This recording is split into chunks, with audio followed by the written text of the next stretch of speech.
Yo Laurage, comment tu vas? Ciao Pablo, ça va bien et toi? Ouais, ça va bien. On prend le soleil, on est bien, il fait beau. Merci beaucoup pour l'invitation. Ça fait très plaisir. Merci beaucoup d'être là. Merci beaucoup de prendre du temps. C'est lourd.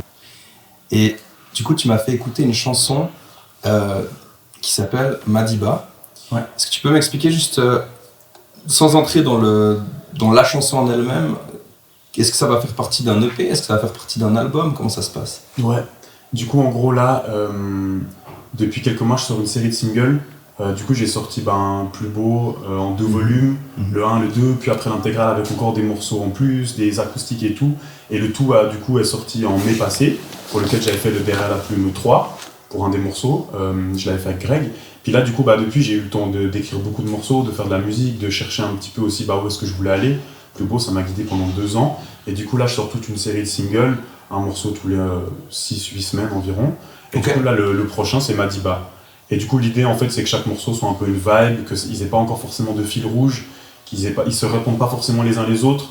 Je pense qu'après Plus beau, j'avais besoin d'un peu de temps pour retrouver, voilà, savoir qu'est-ce que je voulais faire, où est-ce que je voulais aller, de quoi est-ce que je voulais parler aussi, parce que dans Plus beau, il y avait des thèmes forts qui revenaient souvent, il y avait un fil rouge aussi au niveau de l'écriture.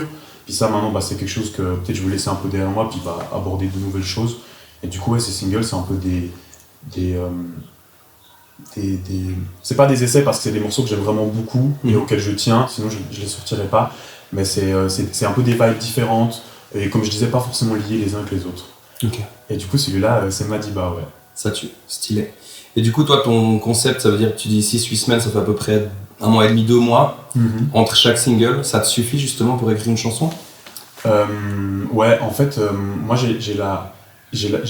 en plus, c'est marrant parce qu'on en a beaucoup parlé aussi entre nous, et puis on a un processus d'écriture très différent, où toi, tu vas prendre beaucoup de temps sur une chanson, puis moi, j'ai plus un truc un peu spontané, un besoin d'écrire un peu tout le temps. Donc du coup, je vais faire en fait plein de morceaux, et après, en fait, il y en a que très peu qui vont voir le jour. Mais du coup, c'est vrai que c'est un truc un peu spontané, où chaque petit truc que je vis, en fait, va donner un morceau, 2 morceaux, 3 morceaux, ou pas du tout, hein, mais ouais, en fait, je peux être inspiré un peu par plein de choses, et puis après, certains morceaux sortent, d'autres pas. Mais du coup, c'est vrai qu'un morceau toutes les 6-8 semaines, pour moi, c'est tout à fait faisable, ouais. C'est dans tes cordes. Ouais, puis c'est aussi même un besoin, parce que là, j'ai eu beaucoup d'inspiration cet automne, et puis cet hiver, là, j'ai écrit énormément de morceaux, et du coup, j'avais aussi envie de pouvoir les sortir, et puis j'arrivais même à un stade où j'étais là, mais qu'est-ce que je vais faire de tous ces morceaux, là, Ok. Ça tue. Du coup, t'en as en stock en fait, en plus de celui-ci que tu m'as fait écouter, donc on parle de Madiba. Ouais. T'en as encore en stock déjà qui sont terminés? Ouais, exactement. En fait, là, moi, du coup, après Plus beau, je pense, comme j'ai dit, j'avais vraiment besoin de temps. Mais là, du coup, je travaille sur la suite. Du coup, la suite, ça va aussi être un projet, une dizaine de titres, je pense. Et je le vise pour l'hiver prochain. Et du coup, c'est ce sur quoi je taffe aussi temps. Et j'ai gentiment fini de l'écrire. Donc ça avance bien, je suis content. Ok, alors si j'ai bien compris, tu vas prendre ces singles, tous ceux que tu vas faire genre une fois tous les 6-8 semaines, et à la fin ça t'en fera une compile ou c'est un projet différent justement? Alors ça sera un tout autre projet que j'écris pour cet hiver, ouais. Ok. Ouais. C'est un peu plein de morceaux que j'aime mais que je verrai pas forcément dans le projet, Ouais. ou bien des expérimentations, ou bien peut-être un peu d'autres vibes que je sors en tant que single ces temps. Et puis après, il y aura vraiment le projet cet hiver, ça sera une toute nouvelle aventure, quoi. Ok, ça tue. Ouais, il y a un truc qui est assez intéressant justement, c'est que on a fait 2-3 fois ce qu'on appelle les chalets charbon, où on loue en fait un chalet et puis on se met à plusieurs artistes dedans et puis on écrit, certains font des prods et tout, nos potes, etc. Ouais. Puis un truc qui m'avait fasciné en fait chez toi, c'est que en 1 ou 2 jours, tu nous écris 2 chansons, 3 chansons, et puis tu restes assez concis en fait dans ce que tu as écrit, et puis tu nous l'as fait, puis il nous dit ouais moi je kiffe bien, t'en as un autre qui dit ah moi j'aime un peu moins et tout, puis tu fais ok je la tège, fini quoi, je la tège, je vais jamais la sortir, puis je suis là ah ok toi tu ok. Donc en fait t'as un côté effectivement dans ton processus d'écriture, je peux me comparer qu'à mon processus d'écriture justement, mais beaucoup plus spontané. C'est un truc, si c'est sorti comme ça, c'est parce que c'est sorti comme ça et puis il faut le garder tel quel bijou, tu vois. C'est-à-dire que moi je suis plutôt à tout le temps essayer de corriger, tu vois, le truc. Donc c'est assez intéressant. Puis j'ai aussi d'autres potes artistes, d'autres qu'on a en commun qui ont des systèmes encore différents, tu vois. C'est fascinant, hein. comme chaque artiste a son processus et puis ils sont tous différents, en fait ils sont tous valables, tu vois. Et ça amène juste en fait peut-être aussi à des résultats différents ou peut-être même pas. Mais ouais, c'est trop intéressant. Et puis je me souviens très bien de ce que tu dis pour les morceaux. Je dis, ok, je le tège. Et ça, c'est aussi peut-être quand ça rentre vraiment dans. Quand c'est des morceaux un peu plus expérimentaux, je sais pas.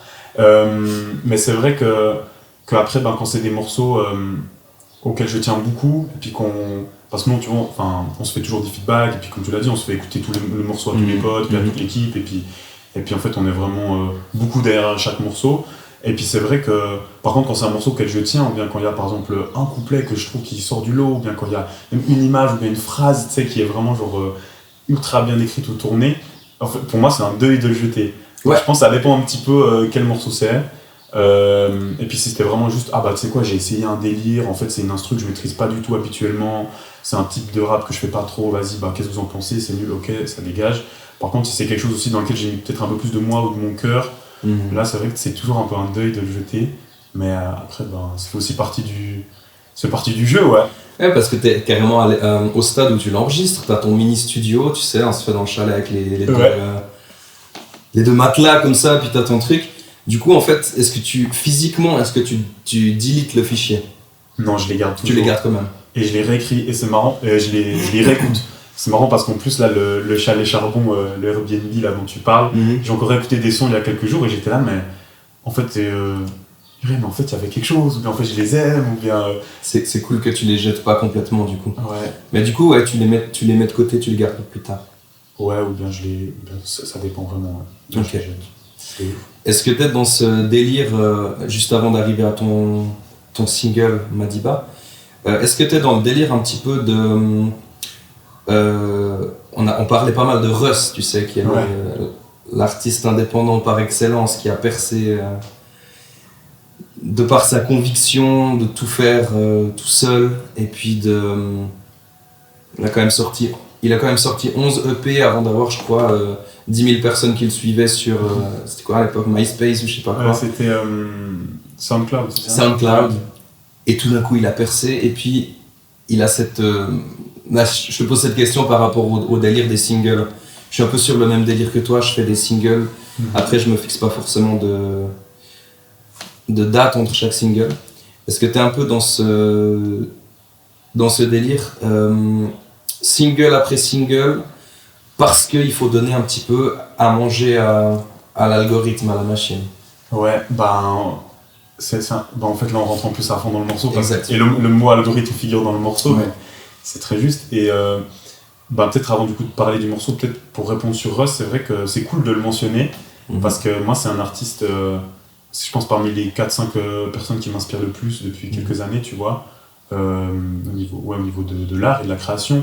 Moi, je suis super admiratif bon, déjà de base j'aime la musique, je suis assez client, mais après je suis aussi méga admiratif en fait, du parti pris, et puis en fait des convictions, et puis du fait de croire en sa propre, en la possibilité d'être indépendant, et puis en fait de s'en sortir à l'heure actuelle sans forcément grosse maison de disques ou sans label ou sans grosse production, et qu'en fait juste en ayant de la bonne musique, un branding un minimum intéressant, et puis en étant consistant, en fait tu peux le faire, tu vois.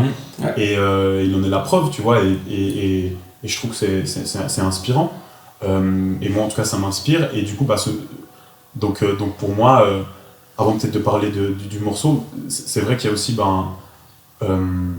donc pour répondre sur les algorithmes, il y a quelque chose aussi à l'heure actuelle où l'industrie l'a changé, où en fait tout va beaucoup plus vite, tu vois, on consomme la musique de manière différente. Avant on allait acheter un CD cher, et du coup en fait on écoutait son CD dans sa caisse, on l'exploitait, on l'usait à fond, et on l'écoutait du début à la fin dans l'ordre, et chaque track on les saignait, quoi. Alors que maintenant en fait on est la génération de la playlist où en fait on va aller piocher plein de singles un peu partout, et en fait on connaît des fois même plus le nom des artistes qu'on écoute, tu vois, on connaît le 3 mots dans le refrain, ou bien on connaît la mélo, ou bien on connaît le nom du titre au mieux, mais c'est vrai que ça a changé, et du coup les algorithmes, l'industrie, la manière dont tout fonctionne a changé aussi, et c'est vrai qu'aujourd'hui on doit être régulier, on doit en fait sortir de la musique de manière super régulière, et je pense que c'est possible de ne plus le faire forcément une fois que tu es installé, style tu vois des Damso, Nekfeu, etc., qui peuvent disparaître pendant quelques années, revenir et puis frapper super fort, mais c'est vrai que pour moi qui a encore beaucoup de choses à construire, et qui a encore du chemin à faire, c'est important aussi, purement au niveau de l'industrie d'être régulier et puis de sortir fréquemment de la musique. Et j'ai la chance aussi que ça aille assez bien avec mon rythme de création. Parce que c'est vrai que, comme on l'a dit, j'écris pas mal de musique. Donc je m'en sors pas trop mal. Ouais. Et puis maintenant, pour le morceau, c'est aussi justement ce que je dénonce dans le morceau. Pour moi, le fait de devoir sortir de la musique de manière régulière, comme j'ai dit, c'est ok pour moi parce que ça va bien avec mon rythme, tu vois. C'est aussi un besoin que j'ai de partager ce que j'écris, puis ce que je vis, et puis la musique que je fais avec les gens qui m'écoutent. Donc je m'y retrouve à fond. Mais pour moi, ça fait aussi qu'en fait, on a beaucoup d'albums dont la qualité pourrait être beaucoup mieux, et qui en fait, donc sur le marché, quoi. Il y a plein d'artistes que j'aime aussi, tu vois, qui sont pressés par des deadlines.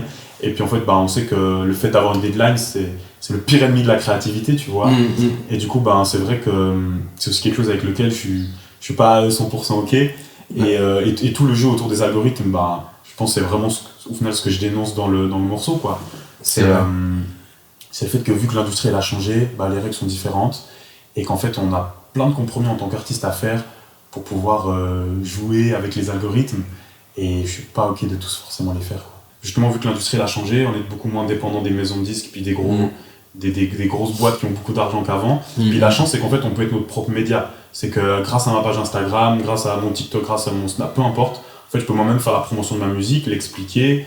Il y a qu'à voir là, en fait moi derrière la plume, c'est je crée mes propres interviews, tu vois. J'attends pas que tel média s'intéresse à ma musique et puis vienne me chercher, et puis qu'en fait après je sois pas forcément satisfait de la conversation qu'on a eue, ou bien de la personne qui m'interviewe, tu vois. Peut-être qu'en fait elle y connaît pas grand chose à ma musique, alors que toi et moi on est potes. Mais du coup ça c'est possible maintenant, et c'est génial en fait. Mais du coup le problème c'est vrai, c'est que ça met beaucoup de pression sur les artistes, parce que en fait on doit être artiste, on doit être expert en marketing, en visuel, on est censé être mannequin, tu vois, on est censé savoir poser, on est censé donner aussi, exactement, branding, et puis on est censé justement montrer beaucoup de notre vie privée. Ouais, moi c'est un truc avec lequel j'ai beaucoup de mal. Ouais. Pareil, au début je m'amusais bien avec ça, mais une fois que, je sais pas, au bout d'un certain temps tu te dis, j'ai envie de montrer uniquement quelque chose qui est en rapport avec ce que je fais, et souvent on te fait comprendre que c'est pas suffisant, tu vois. Mais je suis d'accord avec toi, il y a vraiment cette dualité, en fait. On a énormément de chance parce qu'on peut déjà poster gratuitement, hein. Je veux dire, c'est gratuit, YouTube, etc. Si ce n'est que les personnes qui vont regarder vont devoir payer en publicité, quoi, si tu veux, en regardant des publicités et tout. Mais on a cette possibilité qu'on n'avait pas avant, en fait, de distribuer notre musique, de se faire Ça n'a jamais été aussi simple que maintenant de se brander, justement, tu vois. C'est marrant que tu aies utilisé le mot vie privée, parce que pour le morceau Madiba, de base, mon couplet il était plus long que ça. Et puis je finissais en disant justement ma vie privée c'est ma vie privée, personne ne viendra s'immiscer. Regarde la santé mentale des artistes, il y a quelque chose qui cloche. Si t'as toujours pas capté, réécoute Cyborg, l'album de Nekfeu. Et après au final j'ai raccourci un peu le couplet parce que ça tire un peu en longueur, mais donc en fait c'est exactement ce que tu dis, et c'est vrai que c'est problématique le fait qu'on soit autant amené à devoir montrer notre vie privée, et puis en fait là encore une fois faire marcher les algorithmes, tu vois. On est du coup dans un monde aussi qui est de plus en plus visuel, tu vois, et nous la malchance qu'on a, c'est qu'on fait de la musique, tu vois, et qu'en fait on doit passer par des apps comme Insta ou bien TikTok pour défendre notre musique, et du coup en fait ça passe par le visuel, et du coup il y a aussi un jeu qu'on doit jouer, parce que en fait faire de la musique ne suffit plus, et en même temps ça a toujours été le cas parce qu'à l'époque il y avait des clips et tout, mais les clips c'était différent, tu vois, les clips en eux-mêmes étaient une œuvre d'art aussi, et en fait il pouvait y avoir un apport en plus, et puis c'est vrai que maintenant je pense pas que moi qui me filme en selfie, tu vois, pour dire que j'ai sorti un nouveau morceau, serait forcément un apport artistique. Par contre, moi je pense qu'après il y a quelque chose de bien dans toutes ces apps aussi, tu vois, et dans toutes ces choses. Donc moi par exemple, je dis pas que tous les gens, et ça je pense que c'est quelque chose d'important, tu vois, je dis surtout pas que tous les gens qui sont sur TikTok sont des putes, tu vois, ou bien que tous les gens qui sont sur Instagram font les putes. Je dis que moi, faire la pute sur TikTok, ça me convient pas. Mais que d'autres gens le fassent, ça leur appartient, et que de loin pas tout le monde qui est sur TikTok fait la pute. Et ça je pense que c'est aussi je pense que c'est un truc important, parce que c'est aussi quelque chose qui m'a beaucoup fait hésiter à sortir ce morceau. Je pense qu'en vrai c'est un des morceaux les plus osés que j'aurais sorti, parce qu'en fait il va à l'encontre de plein de choses. En fait si si tout le monde va dans le même sens, bah en fait ce morceau j'assume le fait qu'en fait moi je vais dans une autre direction, tu vois. Contresens. Ouais, à contresens. Et c'est vrai que du coup c'est méga risqué. Et c'est là où en fait je dois me faire confiance et faire confiance dans le fait qu'en fait si tout le monde va dans la même direction, bah il y a de la place pour aller dans une direction opposée, tu vois. Et genre je pense que le monde avait besoin d'une pop star roux et pas forcément belle selon les critères de la société. Et du coup, Ed Sheeran, en fait, il a frappé. Mais si Ed Sheeran, en 2010, il se demandait, mais en fait, est-ce que je vais fonctionner dans cette industrie quand tu vois la gueule qu'ont les célébrités, non, absolument pas. Mais en fait, on a aussi besoin, tu vois, de ces gens un peu différents. Et moi, c'est ce que je veux représenter. Et puis, c'est le combat que je défends aussi avec ce morceau, quoi. C'est de dire qu'en fait, non, en fait, je veux faire différemment et qu'en fait, c'est OK. Et je pense que il y a des gens qui ont besoin aussi de choses différentes, tu vois. Et je pense que c'est un autre chemin qui prend peut-être un peu plus de temps. Ou pas, on verra. Mais moi, c'est un truc dans lequel j'ai grave confiance, quoi. Et ouais, c'est ce dont parle tout le morceau. Et puis après, je prends des images comme, par exemple, Madiba, c'était le surnom de Nelson Mandela. Et du coup, je prends Nelson Mandela ou même Jésus comme exemple. Ouais, justement. Alors attends, laisse-moi te couper 2 secondes. Moi, je suis tellement pour la liberté d'expression extrême, tu vois, dans le rap, etc. Donc si j'ai un truc, j'ai envie de dire qui va... Tu vois, je vais le dire. Et là, tu dis... T'as pas mal de choses qui peuvent être vues comme controversées, tu vois. Ouais. Alors déjà, Madiba Nelson Mandela, il a passé 27 ans en prison. Il a combattu pour l'apartheid en Afrique du Sud. Il a terminé président d'Afrique du Sud. Il a combattu pour la fin de l'apartheid, c'est-à-dire pas séparer les noirs et les blancs. Tu te compares à lui. Alors, c'est pas du tout négatif ce que je te dis, mais j'aimerais savoir justement comment est-ce que tu penses que les gens vont le prendre. Et pareil avec Jésus, voire pire avec Jésus. Parce que rappelle-moi la phrase exacte. Si j'ai la même foi que Jésus quand on le clouait à sa croix, voilà. C'est parce que j'en ai fait le choix. C'est parce que j'en ai fait le choix. Alors ça reste soft, dans le sens que c'est top, et puis il n'y a rien de anti-religieux ou de raciste ou quoi que ce soit, au contraire. Mais je voulais savoir justement, est-ce que quelque chose te fait peur par rapport à ça, dans le monde dans lequel on vit, où tout peut être pris à l'envers, alors que moi je te connais, et puis je vois très très bien où tu vas en venir. Ouais, je pense que c'est une trop bonne question, et c'est vrai que c'est la deuxième chose qui me faisait peur. Et après avoir écrit le morceau, ouais, je suis allé moi je suis en coloc avec mes 2 musiciens, Soragno et Le Phare, et je suis allé dans la journée à Le Phare un après-midi, et je lui ai dit, mais Kitou, j'ai écrit un truc avec Nelson Mandela, comment est-ce que je peux me comparer à lui et tout. Et c'est vrai que c'est super délicat. En plus, moi, c'est quelqu'un qui m'inspire et que j'admire depuis vraiment des années, quoi. Je sais pas, c'était un peu un truc comme ça dans ma vie, un peu en coin, tu vois. Nelson Mandela, c'est ouf. Et du coup, l'idée, c'est en aucun cas de me comparer à lui. C'était plutôt en fait d'utiliser un grand symbole de résilience pour illustrer le fait que moi, à mon humble échelle, le poids que j'ai, tu vois, venant de la société ou bien de l'industrie, ou bien encore une fois des algorithmes ou tout ça, en fait, il est super grand. Et puis qu'en fait, le fait d'aller à contresens, c'est difficile. Et après, ça reste de l'ego trip. Je tire les traits. Bien sûr que ce n'est jamais autant difficile que d'avoir passé 27 ans en prison comme Mandela, tu vois. Mais pour moi, c'est un peu là, c'est pour dire qu'en fait, ça demande de la force et du courage et puis de la résilience. Et après, je me suis dit, comment en fait faire comprendre aux gens qu'il y a quand même aussi de l'ego trip là-dedans, tu vois, et qu'ils ne comparent pas pour de vrai à un symbole aussi fort que Nelson Mandela. Je me suis dit, en fait, le fait de citer Jésus juste après, du coup, c'est d'avoir un refrain très banger sur un truc comme ça aussi, relativement banger. Ouais. En fait, du coup, on comprend qu'en fait, dès le moment où je me compare à Jésus sur sa croix, ok, bon, et les traits sont tirés, tu vois. Ça tue, parce que pour moi, artistiquement, tu peux tout faire tant que tu peux l'expliquer. Enfin, moi, je l'avais compris comme ça, c'était justement un symbole de résilience, de passer 27 ans en prison et de garder la foi, comme Jésus sur la croix, et puis de sortir et de parler encore de liberté. Tu vois ce que je veux dire? Et puis du coup, à ta manière, tu peux te comparer justement à cette figure qui essaie de garder sa liberté, peu importe les circonstances. Totalement, ouais. Et puis ça, c'était un des trucs, je crois que c'est le truc dans la vie de Nelson Mandela qui m'a le plus inspiré, c'était le fait qu'en fait, justement, pour lui, la liberté, c'est un choix, dans le sens où, en fait, chaque jour, dans les 27 ans qu'il a passé en prison, en fait, il avait le choix, selon lui, tu vois, et c'est un truc qui m'a beaucoup inspiré, c'est soit en fait de haïr les personnes qui l'avaient emprisonné, tu vois, soit de leur pardonner. Et lui, il a fait le choix de leur pardonner, tu vois. Après, je pense qu'il y a aussi, là aussi, peut-être l'histoire a un peu tiré les traits. Je pense qu'il n'y a pas tous les jours où, en fait, il a réussi à leur pardonner, tu vois. C'est un être humain et c'est ça qui est beau aussi chez l'être humain. Mais dans l'idée, c'est ça, c'est qu'en fait, il avait chaque jour le choix de les haïr ou bien les pardonner. Il a choisi le pardon.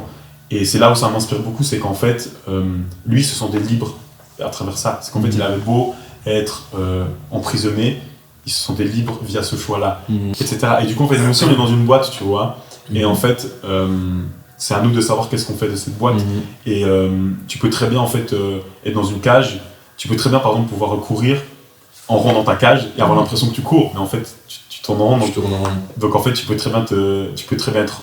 Enfin, la notion d'enfermement et puis de liberté, elle est vraiment relative. Puis elle dépend de la manière dont tu vis les choses. Et je trouve que ça, c'était aussi un truc méga fort de la vie de Nelson Mandela que j'ai essayé de retranscrire dans ce morceau, ouais. Est-ce qu'à la fin, c'est lui? Enfin, c'est une traduction de lui qui part. Tu sais, tout à la fin, t'as une outro. Ouais. C'est lui? Alors, pas du tout. Ça aurait pu, j'ai hésité, mais je trouvais cool que le morceau ne soit pas que autour de Nelson Mandela, et puis qu'en fait, il touche plus large. Et en fait, ce que je me suis posé comme question aussi, c'est...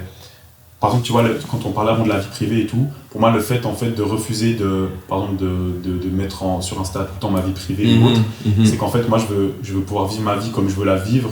Et puis, par exemple, je réalise que si j'avais le réflexe de prendre une story vraiment un très beau moment, quand je le vivais, en fait, ça me ferait sortir du moment, tu vois. En fait, je ne suis plus dans mon grand moment de vie. Je suis en train de me dire, en fait, il faut que je le partage sur Insta pour mes algorithmes, tu vois. C'est un jeu que je refuse de faire. Et c'est parce que pour moi, en fait, la vie et l'existence, comme je la conçois, elle est trop belle pour perdre mon temps sur Insta, tu vois.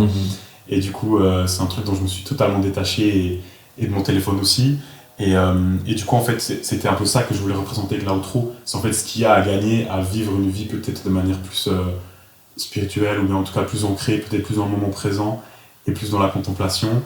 Et la personne qui parle dans l'outro, en fait, c'est un moine d'Autrive, qui est un abbé. Ah d'accord, c'est chez nous. Près d'ici, dans lequel j'étais déjà allé et auquel je compte y retourner là bientôt. J'étais déjà allé le week-end passé, au final je suis pas allé. Et du coup, en fait, c'est une émission, Passe-moi les jumelles, de une cinquantaine de minutes. Ils sont allés à Autrive. Et moi, vu que j'ai été aussi allé, ça m'a grave touché, ça m'a grave parlé. Et en fait, ce que dit ce moine est juste incroyable. Et c'est très très beau. Et puis quand il le dit, il a des étoiles dans les yeux. Et puis en fait, je sais pas, il transpire tellement le bonheur et puis la sérénité, puis la paisibilité, que je trouvais que c'était un beau truc pour finir ce morceau. Et là aussi, c'est un peu de casser les codes, tu vois. En fait, le morceau, c'est un banger, j'utilise le mot pute. En fait, à la fin, tu vois, je mets un moine. Et en fait, je trouve que c'est super intéressant. Et j'ai envie de casser les codes. Et puis, en fait, peut-être du coup, ça va un peu dans tous les sens, mais moi, je trouve qu'au final, il y a grave une cohérence. En tout cas, là, comme moi, je me l'explique et comme j'ai pensé. Et c'est aussi pour ouvrir les portes sur le projet sur lequel je travaille pour l'hiver prochain. En fait, le projet, au niveau lyrical, je suis grave perdu entre mon envie justement un peu de me diriger vers quelque chose de spirituel et puis peut-être une petite vie de moine, tu vois, ou en tout cas genre d'être dans la contemplation et dans le lien avec moi et le ciel, tu vois. Il y a ça d'un côté, et de l'autre côté, en fait, je suis dans une industrie, j'ai envie de faire de la musique, j'ai envie de faire des concerts, j'ai mon ego. En fait, est-ce que moi aussi, peut-être j'ai envie d'être vu, j'ai envie d'être félicité, moi aussi j'ai envie de voir mes likes, tu vois, j'ai aussi envie de faire du stream, j'ai envie de faire de l'argent. Pourquoi faire de l'argent? Parce que je veux avoir une maison, prêt pour ma famille. Et du coup, je suis perdu entre ces deux choses. Et ça sera vraiment un peu le fil rouge du projet sur lequel je travaille.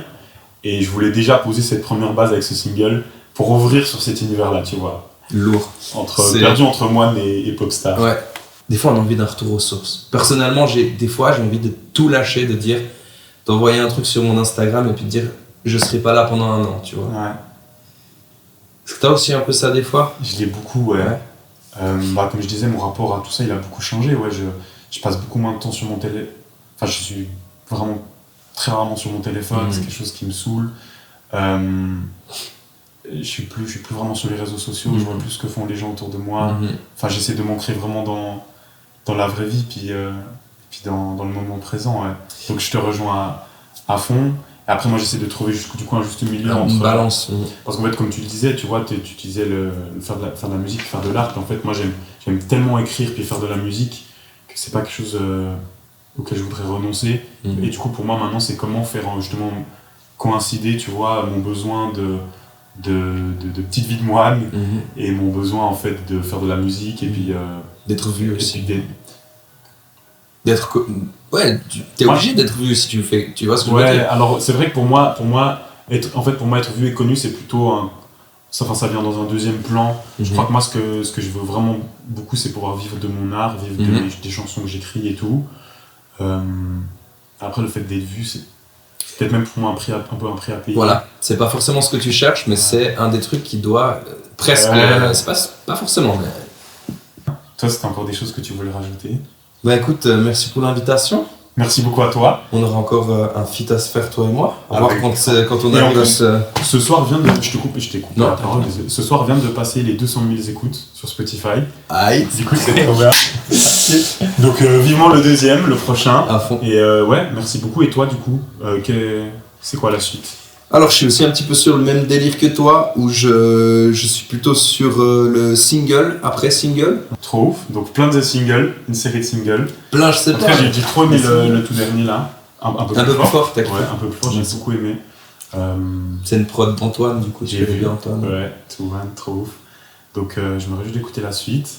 Et du coup, au plaisir pour le deuxième feat. Pour faire la partie 2 de ce soir ou quelque chose d'autre. Et ouais, merci d'avoir pris le temps. Trop bien. Et on est bon. On est bon. Ciao, Pablo. Merci, monsieur. Trop ouf.